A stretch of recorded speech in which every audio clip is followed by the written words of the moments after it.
right. මං කියවනේ මොහු අලි බොරු තුනක් කියනවා කියලා. ඒකෙන් එකක් මම ඔයගලන්ට ඊයේ පෙන්නලා දුන්නා. දැන් මේ දෙවෙනි එක. ඇත්තටම මේක තමයි මෙතුමා වැඩියෙන්ම කියන්නේ ඔය ටීවී ප්‍රෝග්‍රෑම්ස් වලට ඇවිල්ලා පොත් ප්‍රදානය කරන තැන් වලට ඇවිල්ලා ස්ටේජ් එකේ වැඩියෙන්ම කියන දේ තමයි මේක.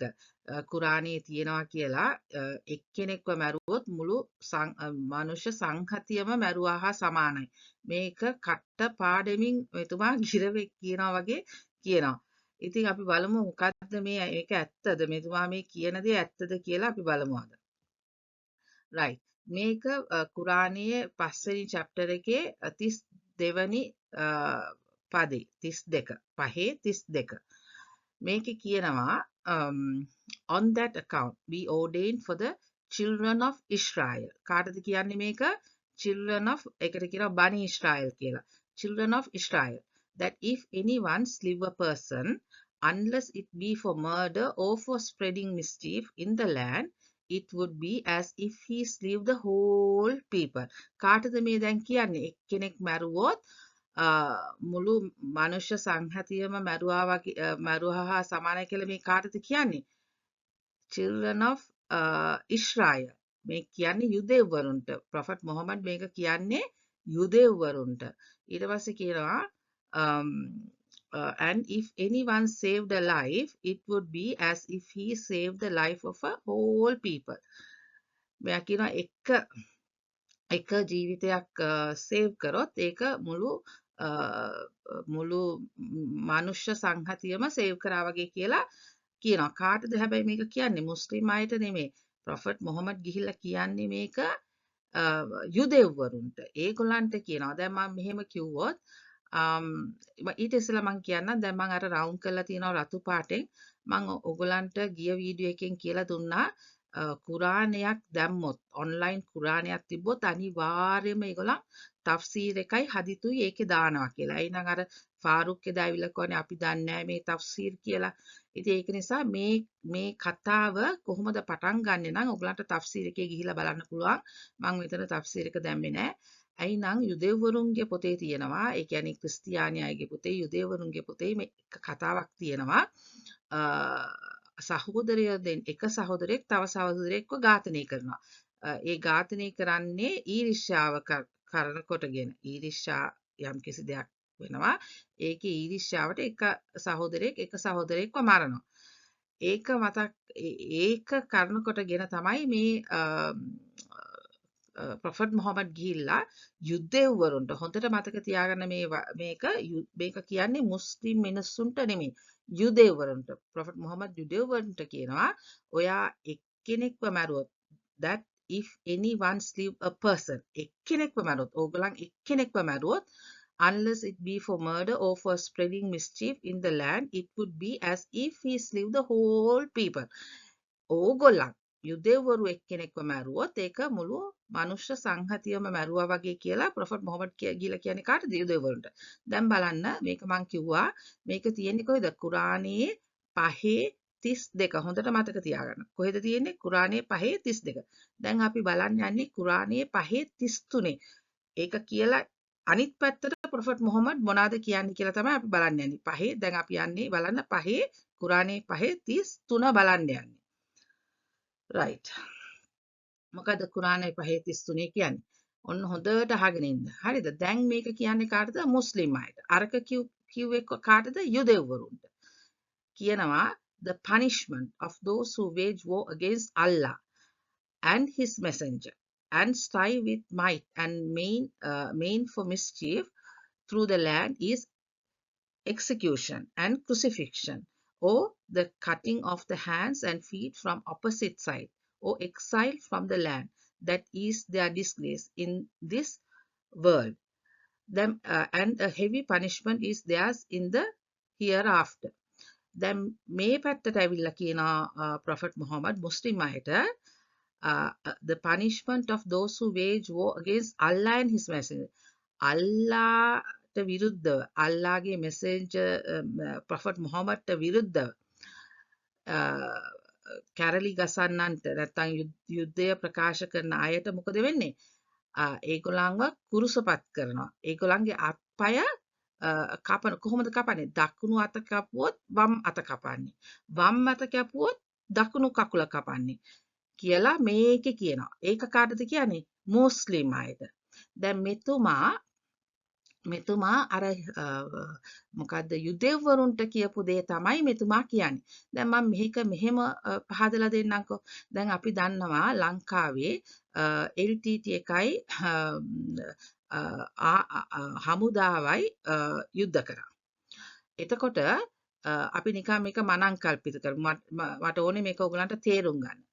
LTT එකේ ප්‍රභාහරන් ඇවිල්ලා කියමුකෝ හමුදාවේ අයට කියනවා ඕගොල්ලන්ගේ බුදුරජාණන් වහන්සේ කියලා තියෙනවා එක මොකද්ද කූඹියෙක් මැරුවත් ඕගොල්ලන්ට ඒක පරිසම් දෙනවා කියලා.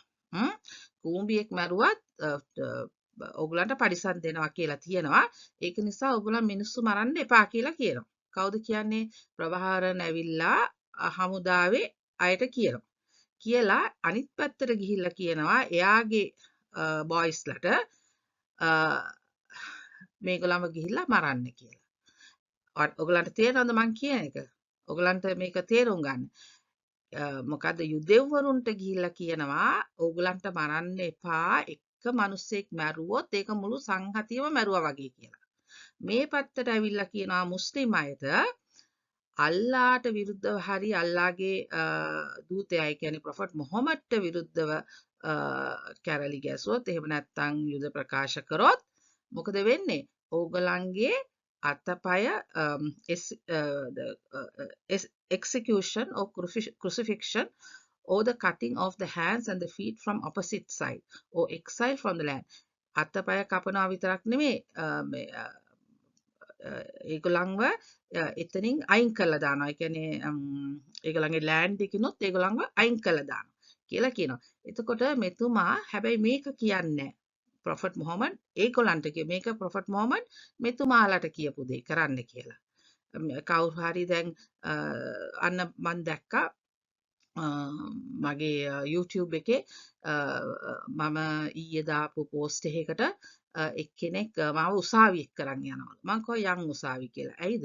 ඇයි නම් මම මේ පොඩි ළමයිට හොඳ නැති දේවල් කියනවලු. මං කිව්වා හරි යන් උසාවියට මං එන්නම් උසාවියට. මං ඇවිල්ලා පෙන්නන්නම් කුරානයේ මොනවද තියෙන්නේ කියලා. මේ මගේ අප්පොච්චා ලියපු පොතක් නෙමෙයිනේ. මම මේ පෙන්නන්නේ හැම දෙයක්ම කුරානයේ හදිත් වලයි තෆ්සීර් වලයි තියෙන දේවල්. මං කිව්වා හරි මං එන්නම් උසාවියට යන් උසාවියට ගිහිල්ලා මම පෙන්නන්න. මේවා තමයි කුරාන එකේ තියෙන්නේ. මේවා තමයි පොඩි ළමයි කට පාඩම් කරලා ලස්සනට අයියෝ කොච්චර ලස්සනට මේ ළමයා කුරානේ කියනවාද කියන්නේ. මෙන්න මේවා තමයි කියන්නේ. ඒ ළමයි මොනවද ඒ කට පාඩම් කරලා කියන්නේ?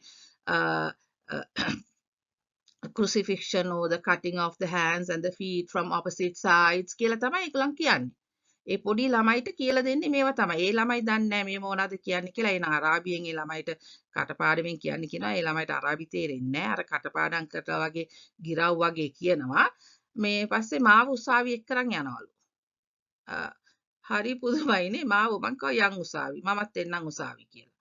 මේ ඒගොල්ලන්ගේ පොතේ තියෙන දෙයක් නේ. ඒකට ඒක ලේසි. අපිට මේ පෙන්වන්න පුළුවන් ලංකාවේ ආණ්ඩුවටයි ලංකාවේ ඉන්න ජජස්ලටයි මේ කුරානයේ මොනවද තියෙන්නේ මේ පොඩි ළමයි මොනවද කටපාඩම් කරන්නේ කියලා.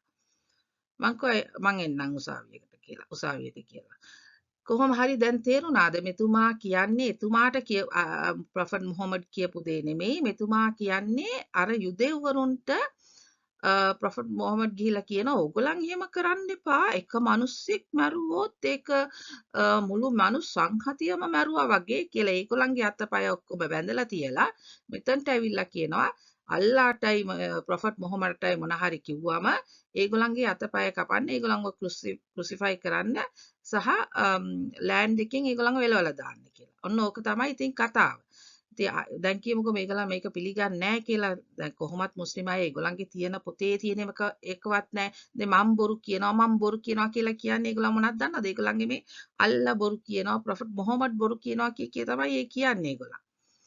මේ අයිනා මම ඒගොල්ලන්ගේ ඒවානේ කියවන්නේ.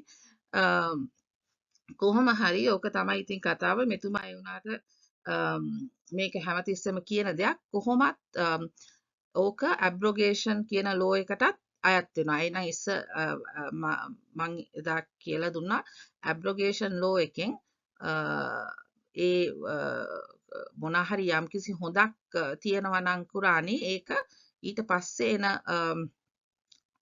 කුරාන් පදයෙන් ඒක කවුද ලියලා තිබ්බ ඇබ්‍රොගේෂන් කියන්නේ සංශෝධනය වෙනවා කියලා. අන්න හරි සංශෝධනය වෙනවා. ඒක නිසා මෙතුමාට ඒක කියන්න බැහැ. මං හිතන්නේ ඉතින් මෙතුමා දන්නේ නැතුව කියනවා ඇති. දැනගෙන කියනවද දන්නෙත් නැහැ. ඉතින් ඒක අපි දන්නේ නැහැ. කොහොම හරි මේක තමයි එතුමා කියන දෙවෙනි බොරුව. ඉතින් ඕගොල්ලන් මේක මං හිතනවා දැන් ඕගොල්ලන් දන්නවා කියලා මේ තෆ්සීර් බලන හැටි මේවා ඉගෙන ගන්න ඉගෙනගෙන අනිත් අයටත් කියලා දෙන්න. නැත්තම් අපි කුරානයේ තියෙන දෙයක් කියන්න ගියාම මේගොල්ලන් හැමතිස්සෙම කියන දෙයක් තමයි අපි බොරු කියනවා කියලා. ඒක නිසා හොඳට මේවා ඉගෙන ගන්න. අපි තව වීඩියෝ එකකින් හමු වෙනවා.